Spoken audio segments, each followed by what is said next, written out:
Okay. बहुत बहुत स्वागत है आप सभी का अनुपम सोशल एरिना में। आज हम लोग क्लास 9 का हिस्ट्री का chapter number 2 socialism in Europe and the Russian revolution इसी को कंटिन्यू करने वाले हैं। प्रीवियस वीडियो में हम लोगों ने डिस्कशन कर लिया था up to this point support for socialism. Okay, and today we are going to start this topic from the Russian revolution and point number 1 will be the Russian empire in 1914। 1914 में Russian umpire की condition क्या थी? Empire था, okay, monarchy थी, and who was the ruler of Russia at that time? It was Tsar Nicholas two. Okay, अब बात करेंगे Russian empire in 1914। 1914 का टाइम था, एक बहुत बड़ी लार्ज टेरिटरी थी which was under control of Russian empire. You could see name of the different nations are written in your NCERT book. NCERT book साथ में रखना है, चैप्टर को पढ़ना है, क्योंकि हम लोग बहुत ही थॉरो एक्सप्लेन नहीं करेंगे चैप्टर को। हम लोग जो है मेन पॉइंट्स एग्जाम के पॉइंट ऑफ व्यू से देखने वाले हैं। ओके, एंड इसमें बहुत सारे कंट्री हैं, you could read by your book. Next आप देख सकते हैं जो भी रिलीजन था वो कौन था? रशियन ऑर्थोडॉक्स क्रिश्चियनिटी थी। Next point, economy and society. Economy की अगर हम बात करें तो 85% जो रशियन पॉपुलेशन थी वो एग्रीकल्चरल एक्टिविटीज में इन्वॉल्व थी। फैक्ट्रीज एंड इंडस्ट्रीज बर इन पॉकेट्स बहुत कम थी। अगर हम बात करें तो मॉस्को में, सेंट पीटर्सबर्ग में कुछ कुछ इंडस्ट्रीज आ चुकी थी। ओके, नेक्स्ट अगर हम बात करें तो फैक्ट्रीज में जो वर्कर्स काम कर रहे थे, they were doing work up to 15 hours and they were getting very low basis. उन्हें बहुत ही कम बेसिस मिल रहे थे, इसलिए क्या किया था गवर्नमेंट ने अपॉइंट किए थे फैक्ट्री इंस्पेक्टर्स, ठीक है, कि इतना ज्यादा एक्सप्लॉयटेशन वर्कर्स का ना हो सके। But they were failed to prevent this much exploitation of workers. वो मतलब उसको नहीं रोक पाए, ठीक है। वर्कर्स का स्ट्रगल यहाँ से मतलब स्टार्ट होता है और उन्होंने अपने कुछ ऑर्गेनाइजेशंस और एसोसिएशंस का फॉर्मेशन स्टार्ट कर दिया था, ठीक है। अब उनमें भी थोड़ा सा क्या था, डिस्क्रिमिनेशन था। जो स्किल्ड वर्कर्स थे वो अपने आप को, जो मेटल वर्कर्स थे वो अपने आप को अरिस्टोक्रेट्स मानते थे, और जो दूसरा अनस्किल्ड वर्कर्स थे वो अपने आप को मतलब उनका कोई उस टाइप से बहुत ज्यादा वेल टू डू कंडीशन नहीं हुआ करती थी। 31%, अगर हम बात करते हैं कि जो वेमेन की कंडीशन क्या थी, तो 31% जो लेबर था it was shared by women, ठीक है। बट प्रॉब्लम एक और थी, जो वेमेन वाला जो लेबर था उनको इक्वल वेजेस नहीं मिल पा रहे थे, ठीक है। जैसे मेन को मिलता था, यहाँ पे डिस्क्रिमिनेशन था, अंतर था, उनको उतने ज्यादा अच्छे वेजेस नहीं मिलते थे, ठीक है। नेक्स्ट अगर हम बात करें पीजेंट सेक्शन की, अभी वर्कर्स की बात हो गई, अगर हम पीजेंट्स की बात करें तो वो पॉइंट पे बात कर रहे हैं, ठीक है। पीजेंट्स की अगर हम बात करें तो यहाँ पे इनके पास अच्छी खासी लैंड हुआ करती थी, लेकिन उनके कंपैरिजन में, किसके? नॉबल्स के कंपैरिजन में, और जो क्लेरेजीज थे या चर्च थे उनके कंपैरिजन में इनके पास लैंड बहुत ज्यादा कम हुआ करती थी, ठीक है। और ये जैसे फ्रेंच रिवॉल्यूशन पढ़ा था, वहां पे क्या होता था, पीजेंट्स कुछ नॉबल्स की रेस्पेक्ट किया करते थे, लेकिन यहाँ पे रेस्पेक्ट नहीं करते थे, ठीक है। क्यों नहीं करते थे? क्योंकि उनका अपना मानना था कि nobility section they have got this position by the service of tsar. Tsar की सर्विस करके उनकी ये पोजीशन आई, उन्होंने कुछ ऐसा काम नहीं किया सोसाइटी में कि उनको हम रेस्पेक्ट पे करें, ठीक है। तो यहाँ पे बहुत ज्यादा इनके आपस में क्लासेस हुआ करते थे। ओके, अब इसमें एक सिस्टम अच्छा था, जो पीजेंट्री सेक्शन था, इसमें सोशलिज्म का फीचर पहले से ही इवॉल्व हो चुका था। यहाँ पे एक कम्यून होता था, मीर होता था, head of that peasant section. तो वो क्या करते थे कि लैंड को पूल कर दिया करते थे, और जिसको भी नीड हुआ करती थी, इस फैमिली को जितनी नीड हुआ करती थी, उस लैंड को उसमें डिस्ट्रीब्यूट कर दिया जाता था। Okay, it was the condition of economy and society in Russia at that time. Okay, next is socialism in Russia. Socialism in Russia की अगर हम बात करेंगे तो यहाँ पे भी सोशलिज्म के बेस पर कुछ जो है वो पार्टी बोल लो, ऑर्गेनाइजेशन बोल लो, उनका फॉर्मेशन होना स्टार्ट हो गया था, ठीक है। जैसे यहाँ पे अगर हम बात करें तो the Russian social democratic workers party was formed in 1898। Important है, 1 मार्क में आ जाता है, इसको ध्यान रखना है। एंड इसमें ये किसकी बात करते थे? ये बेस थे मार्क्स की आइडियोलॉजी पे काम करते थे, और ये अगर हम बात करें तो ये बात करते थे किसके वेलफेयर की? वर्कर्स के वेलफेयर की बात करते थे। And next was Socialist Revolutionary Party, it was formed in 1900। इसको भी याद रखना है, ठीक है। The party struggled for peasants right and demanded that land belonging to nobles be transferred to peasants. भाई नोबल्स हैं, उनके पास बहुत ज्यादा जमीन है, it should be transferred to peasants, ठीक है। यहां पे अगर हम बात करते हैं, इसी में जो है party was divided over the strategy of organisation. Vladimir Lenin, who led the Bolshevik group, thought that in a repressive society like Tsarist Russia, that party should be disciplined and should control the number of quality of its member. इसका मानना था कि जब भी हम call करें तो लोगों को आना चाहिए. इसे ऐसा लगता था कि जो पीजेंट्स हैं उसमें बहुत अच्छे वेल टू डू कंडीशन है कुछ पीजेंट्स की. जब भी हम कॉल करेंगे तो उसमें जो मतलब जिनको नीड है वो आएंगे, बट बहुत अच्छी जिनकी कंडीशन है वो लोग नहीं आएंगे. दैट्स वाई ये कॉल बात करता था डिसिप्लिन्ड मेंबर्स की और बात करता था क्वालिटेटिव मेंबर्स की. और जो मेंशेविक्स थे उन्होंने सबको वेलकम करते थे कि भाई कोई भी हमारी पार्टी को ज्वाइन कर सकता था. कहने का मतलब है कि यहाँ पे भी इसमें डिवीजन हो जाता है. किसमें एक हो जाता है बोल्शेविक पार्टी में और एक हो जाता है मेल्शेविक पार्टी में. ठीक है. और Bolshevik party was led by Vladimir Lenin. क्यों इसको हम पढ़ेंगे क्योंकि यही आगे जाके इंपॉर्टेंट रोल प्ले करने वाला है. अ टर्बुलेंट टाइम द 1905 रिवॉल्यूशन. मतलब अगर हम बात करें रशियन रिवॉल्यूशन की तो ये 3 पार्ट में हम लोग पढ़ने वाले हैं. फर्स्ट इज 1905 रिवॉल्यूशन जो अब पढ़ने वाले हैं. ठीक है. किसी भी रिवॉल्यूशन के कॉजेस क्या क्या हो सकते हैं. सोशल कॉज हो सकता है, पॉलिटिकल कॉज हो सकता है, इकोनॉमिकल कॉज हो सकता है और एक इमीडिएट कॉज हो सकता है. तो सोशल कॉज, इकोनॉमिकल कॉज हम लोग पढ़ रहे हैं कि क्या कंडीशन चल रही है. जैसे अभी हमने पढ़ा ना इकोनॉमी एंड सोसाइटी एंड जो पॉलिटिकल कॉज है वो तो हमको पता ही है, मोनार्की एग्जिस्ट कर रही है कि कैसे लोगों को क्या मिल रहा होगा. ठीक है. तो 5-6 पॉइंट में अगर लॉन्ग क्वेश्चन आता है तो इसको लिखना पड़ सकता है. तो आप एक लाइन दो लाइन लिख सकते हैं इसमें. अब इमीडिएट कॉज की बात कर लें तो इमीडिएट कॉज इसमें क्या होता है, असेंबली ऑफ रशियन वर्कर्स. ठीक है. असेंबली ऑफ रशियन वर्कर्स के 4 मेंबर्स को डिसमिस कर दिया जाता है पुटिलोव आयरन वर्क्स से, कंपनी से. ठीक है. और यहाँ पे क्या होता है कि अब जो एक तरीके से इन लोगों ने स्ट्राइक करना स्टार्ट कर देते हैं जो वर्कर्स होते हैं. ठीक है. तो इसको अभी हम लोग पढ़ेंगे. तो इससे पहले क्या क्या है बुक के हिसाब से भी देख लेते हैं थोड़ा थोड़ा. ठीक है. Unlike other European rulers even that the beginning of 20th century the Tsar was not subject to parliament. ठीक है भाई. जार क्या था, एक ऑटोनोमस पावर थी.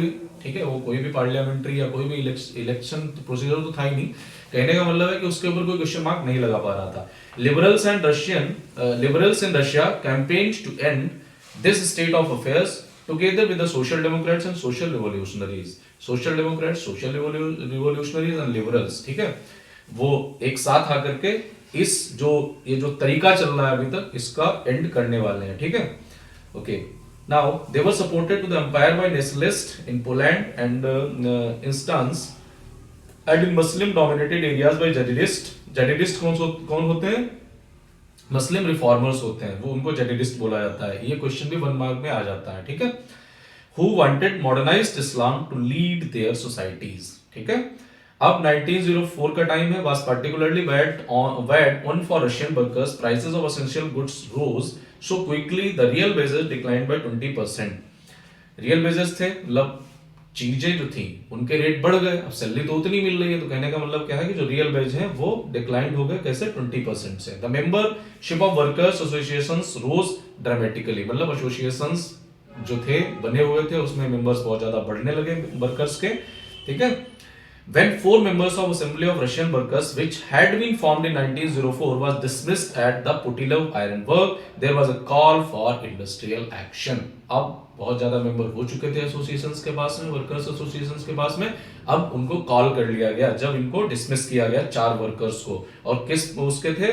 असेंबली ऑफ रशियन वर्कर्स इस ग्रुप के थे. Over the next few days over 110,000 workers in St. Petersburg went on strike demanding a reduction in the working day to 8 hours and an increase in wages and improvement of working condition. जब strike हो गई तो फिर उन्होंने अपनी बात भी कहनी स्टार्ट कर दी कि भाई our wages must be increased, उनको बढ़ाया जाना चाहिए and our working hours should be reduced. उनको कम कर देना चाहिए वर्किंग आवर्स को और पेमेंट हमारी बढ़ाई जानी चाहिए. ठीक है. अब यहाँ पे क्या होता है, एक पर्सनालिटी है फादर गैपन है. When the procession of workers led by father Gapon reach the winter palace it was attacked by the police and Cossacks. Police और कोसैक्स उन पर अटैक करती है. ठीक है. अब अटैक किया तो 100 वर्कर्स वर किल्ड. यहाँ पे 100 वर्कर्स को किल कर दिया जाता है. 300 वर वुंडेड. 300 जो है वो घायल हो जाते हैं. ठीक है. अब इसके अगेंस्ट में क्या होता है कि lawyers, doctors, students in universities they went on strike. उन्होंने कहा कि भाई we are civilians and civilians have this right to raise their voice against any type of exploitation. लेकिन अब क्या किया जा रहा है, हमारी आवाज को दबाया जा रहा है ना. इसको कंप्रोमाइज इसके साथ में नहीं किया जाएगा. तो लोगों ने क्या किया कि पूरे कंट्री में एक तहलका मच गया, लोग स्ट्राइक पे चले गए. ठीक है, अब इसका आउटकम क्या होता है, ठीक है भाई, घबरा गया जार, तो उसने क्या किया, creation of Duma, formation of Duma, यहां से ड्यूमा बनाता है, ठीक है। ड्यूमा में क्या होता था, elected members were there in Duma, जिसको हम इलेक्टेड पार्लियामेंट बोलते हैं रशिया में। लेकिन क्या थे, इलेक्टेड मेंबर्स से, that's why they started to put a question mark, ठीक है। किस पे क्वेश्चन मार्क स्टार्ट किया उन्होंने, जो भी पॉलिसी बनाई जा रही थी जार निकोलस टू के द्वारा, ठीक है। लेकिन उसे पसंद नहीं था, दैट्स वाई उसने पहले ड्यूमा को विद इन 75 डेज डिसमिस कर देता है and within 3 month second Duma बना देता है। एंड सेकेंड ड्यूमा में भी इलेक्टेड लोग थे, दैट्स वाई उन्होंने भी क्वेश्चन मार्क पुट किया कि भाई आपकी पॉलिसी ये गलत है, लेकिन उसे ये भी पसंद नहीं था, दैट्स वाई उसने जो वोटिंग पैटर्न था उसको चेंज कर दिया। एंड फाइनली फिर से जो थर्ड ड्यूमा इलेक्ट की गई, अपॉइंट की गई, तो उसमें सबके सब कौन थे मेंबर्स, वो थे कंजर्वेटिव आइडियोलॉजी के लोग। कंजर्वेटिव मतलब वो सपोर्ट करते थे मोनार्की को, उन्हें कोई प्रॉब्लम थी ही नहीं, ठीक है। तो इस टाइप से आप देख पाते हैं कि फॉर्मेशन ऑफ या क्रिएशन ऑफ ड्यूमा यहां से होता है, ठीक है। ओके, नाउ अब अगला है topic the First World War and the Russian Empire. आप सभी को पता है 1914 में फर्स्ट वर्ल्ड वॉर स्टार्ट हो जाता है एंड इसमें दो पावर होती है, एक होती है अलाइड पावर और दूसरी होती है सेंट्रल पावर, ठीक है। अलाइड पावर में जैसे आप देखते हैं फ्रांस है, ब्रिटेन है, रशिया है एंड फाइनली बाद में अमेरिका भी आता है, इटली एंड रोमानिया भी बाद में ज्वाइन करते हैं इसे। और इधर सेंट्रल पावर में आप देखते हैं जर्मनी है, बुल्गारिया है, ठीक है, ऑस्ट्रिया हंगरी है, ठीक है। और आपका इस टाइप की इधर पावर हो जाती है, ओटोमन एम्पायर भी होता है, ठीक है। तो इसमें फर्स्ट में क्या होता है कि भाई लोगों को बड़ा ही इंटरेस्ट होता है फर्स्ट वर्ल्ड वॉर में, रशिया के लोगों को, ठीक है। In Russia the war was initially popular and people rallied around Tsar Nicholas II. As the war continued, though the Tsar refused to consult the main parties in the Duma, support were thin, anti-German sentiments ran high, as can be seen in the renaming of St. Petersburg, a German name भाई Germany है, उसके वो तो उसके against है Russia के, तो जो इसको लगता था, हालांकि जर्मन नेम नहीं था, लेकिन जो इसका एक तरीके से जो सेंस था, एक तरीके से जो बोलने का तरीका था वो जर्मन जैसा लगता था, तो इन्होंने इसका नाम पेट्रोग्राड रख दिया था, ठीक है। The Tsarina Alexandra's German origin and poor advisors, especially the monk Karl Rasputin, made the autocracy unpopular, ठीक है। इसकी वाइफ का नाम भी याद रखना है, जारिना अलेक्जेंड्रा, एंड जो यहाँ पे monk होता है उसका नाम होता है रासपुतिन, ठीक है। ये इसके पुअर एडवाइजर थे, यानी कि उसको एडवाइज ही गलत तरीके से करते थे किंग को, ठीक है। The First World war, the eastern front end the western front, दो फ्रंट पे वॉर कर रहा था, जो है रशिया में चल रहा था, ठीक है। Okay, in the west, armies fought from trenches stretched along eastern France. अब होता क्या था कि जो वेस्टर्न फ्रंट पे जो आर्मी थी वो ट्रेंच से फाइट कर रही थी, तो इसको बहुत ज्यादा लॉस हो रहा था यहाँ से रशिया को, ठीक है। एंड रशिया को जब लॉस होने लगा, बहुत ज्यादा कैजुअलिटी होने लगी, defeats were shocking and demoralising. Russia's army lost badly in Germany and Austria between 1914 and 1916. There were over 7 million casualties by 1917. तो रशिया की आर्मी भाई विड्रॉ होना स्टार्ट कर दी, they have started to retreat, वापस होना start हुआ, अपने crop को उन्होंने बर्न कर दिया, आग लगा दी भागते समय, ताकि जो एनिमी ट्रुप है वो आगे ना एडवांस कर पाए, ठीक है। और अपनी बहुत ज्यादा बिल्डिंग को भी उन्होंने डिस्ट्रॉय कर दिया। तो यहाँ पे 3 मिलियन पीपल वो रिफ्यूजी बनकर रहने लगते हैं अपने ही कंट्री में, ठीक है।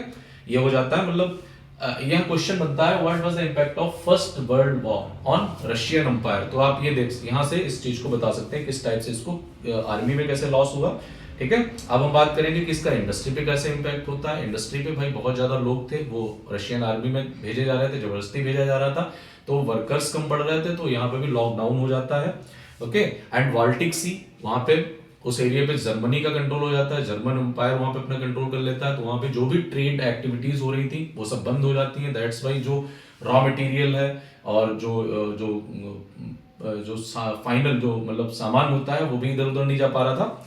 तो कहने का मतलब होता है कि यहाँ पे एक बहुत बड़ा इंपैक्ट पड़ता है इंडस्ट्रीज पे, ठीक है। 1916 में रेलवे लाइंस थी, ठीक है, उनको क्या कर दिया गया, तोड़ दिया गया, break down, able bodied men were called up to the war, ठीक ठाक जिनकी बॉडी होती थी जो लड़ सकते थे उनको वॉर के लिए बुलाया गया। As the result there were labour shortages and small workshop producing essential was shut down, बंद हो गई ये सब।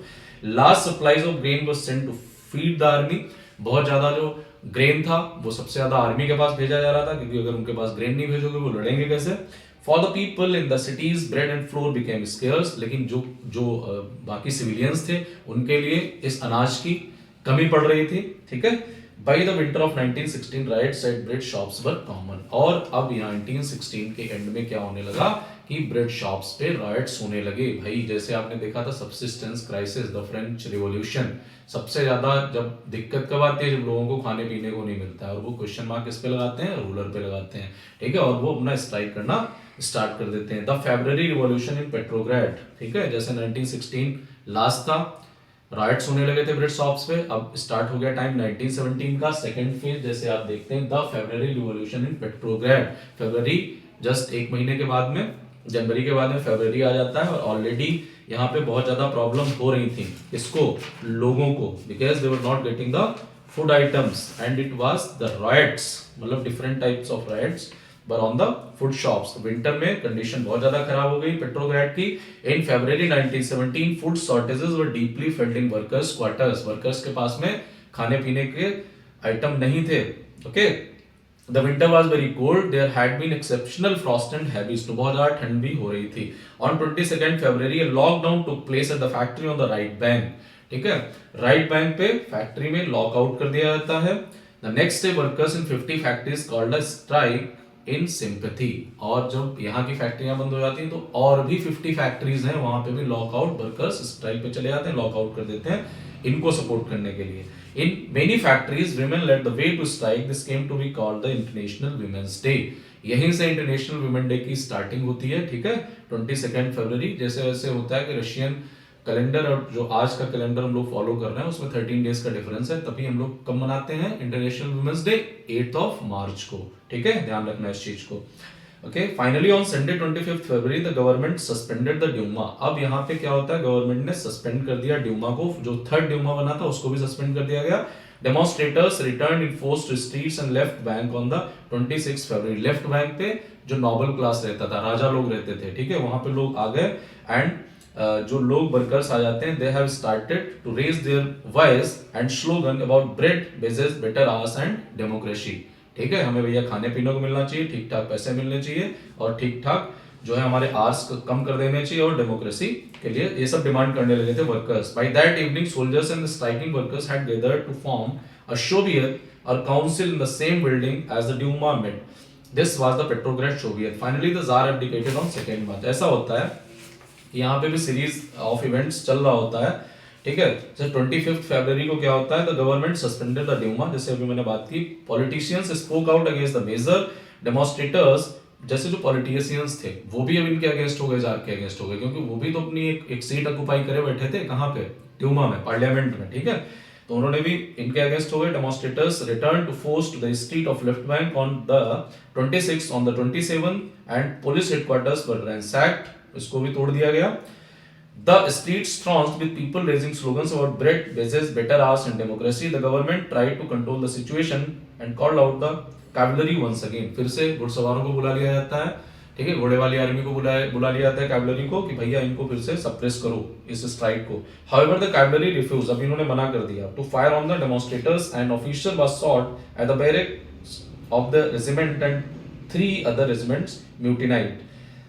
Voting to join the striking workers by that evening. अब यहाँ पे क्या हो जाता है, बेसिकली अगर देखा जाए तो आर्मी भी सपोर्ट में आ जाती है, किसके, जो डेमोन्स्ट्रेटर्स होते हैं उनके सपोर्ट में आ जाती है, okay, and the striking workers के सपोर्ट में आ जाती है, and had gathered to form a Soviet और काउंसिल, ठीक है, सोवियत या काउंसिल बनाने के लिए ये लोग बात करते हैं in the same building at the Duma met, जहां पे ड्यूमा बना था।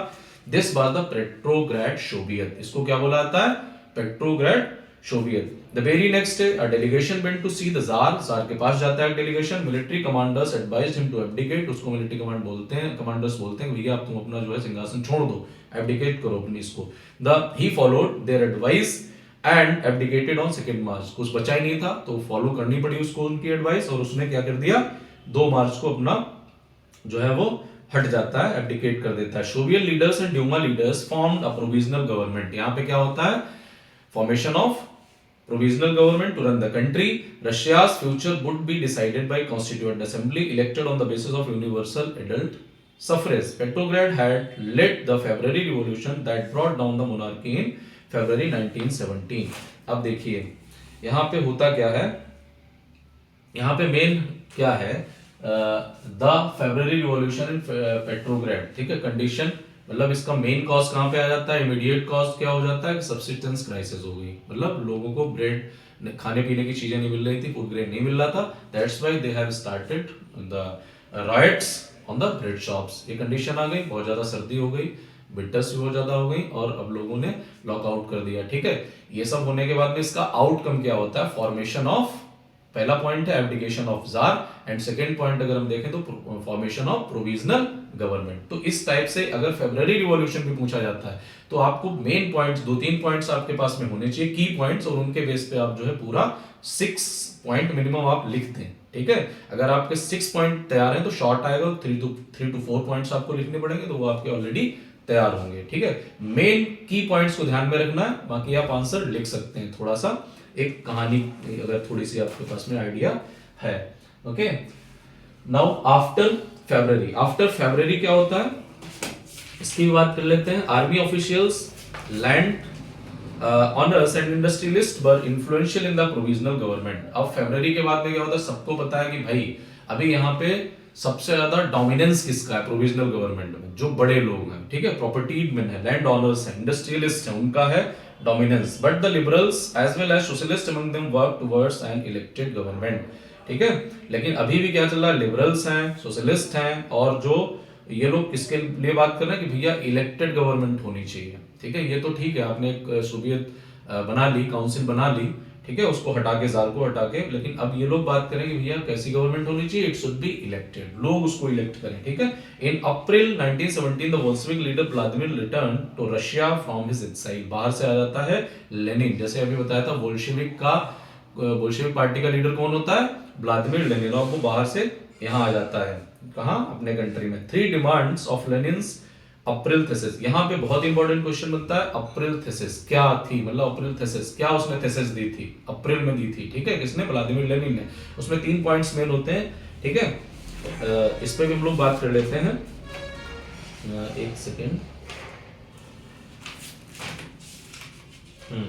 इसमें इसने बोला था, 3 पॉइंट्स पे बात करी थी कि भाई he declared that the war be brought to a close, यानी वॉर नहीं होना चाहिए, हम लोग बाद में पार्टिसिपेट नहीं करेंगे, और ये लोग चाहते भी थे, ठीक है। लैंड भी ट्रांसफर टू द पीजेंट्स, और लैंड जो है इसकी भी लोग बात कर रहे थे कि भाई लैंड जो है वो पीजेंट से, सॉरी, नोबल से पीजेंट्स में डिस्ट्रीब्यूट कर देनी चाहिए, तो इसकी भी इसने बात करी।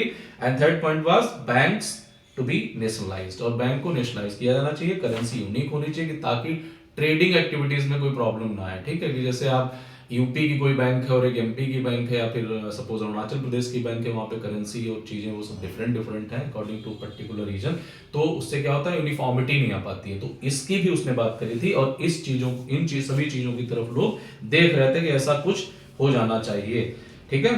तो ये बड़ा इंपॉर्टेंट है, 3 पॉइंट्स हैं अप्रैल थेसिस में, ध्यान रखने, यहां से क्वेश्चन बनता है, बहुत ज्यादा बनता है, ठीक है। ब्लडी संडे हो गया, अप्रैल थेसिस हो गया, 1905 रिवॉल्यूशन हो गया, फरवरी 1917 रिवॉल्यूशन हो गया, और एक अक्टूबर 1917 रिवॉल्यूशन हो गया। कुछ क्वेश्चंस हैं जो लॉन्ग में बन जाते हैं, कुछ इसमें से शॉर्ट में भी बन जाते हैं। लॉन्ग प्रिपेयर करो, शॉर्ट खुद प्रिपेयर हो जाएगा, ठीक है। Now the next is the October revolution 1917। As the conflict between the provisional government and the Bolshevik grew, okay, provisional government और बोल्शेविक जो इसका लीडर होता है, इनमें कॉन्फ्लिक्ट्स हो जाते हैं।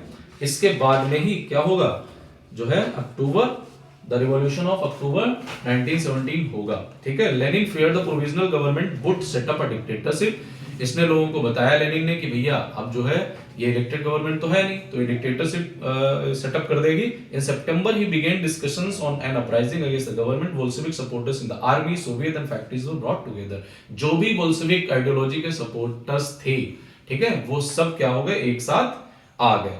On 16 October 1917, Lenin persuaded the Petrograd Soviet and the Bolshevik Party to agree to socialist seizure of power. इसने क्या किया, पेट्रोग्रेड सोवियत में जो लोग इसके थे और बोल्शेविक पार्टी को, मतलब सबको एग्री कर लेता है 16 अक्टूबर 1917 को कि भैया सोशलिस्ट सीजर ऑफ पावर, यानी कि अब हम लोग पावर को सीज करेंगे, हम लोग अब पावर में आएंगे। A military revolutionary committee was appointed by the Soviet under Leon Trotsky to organize the seizure. ये सब कुछ चुपचाप हो रहा था, ठीक है, अंडर लियोन ट्रॉट्स्की के अंडर में मिलिट्री रिवोल्यूशनरी कमेटी का सेटअप कर दिया गया, अपॉइंट कर दिया गया।